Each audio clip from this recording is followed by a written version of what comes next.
Ayan guys, relax time lang kami dito.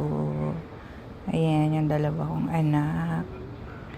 Tapos, ito naman yung hipag ko.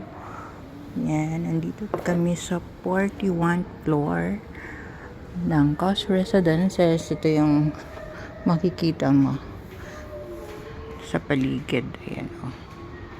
Diba? Tapos, yun o, Manila Bay na yun. Manila Bay yan. Ang ganda dito.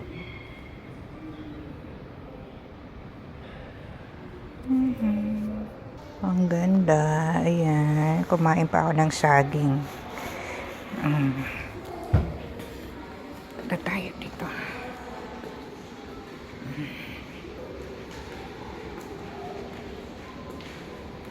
Sophie.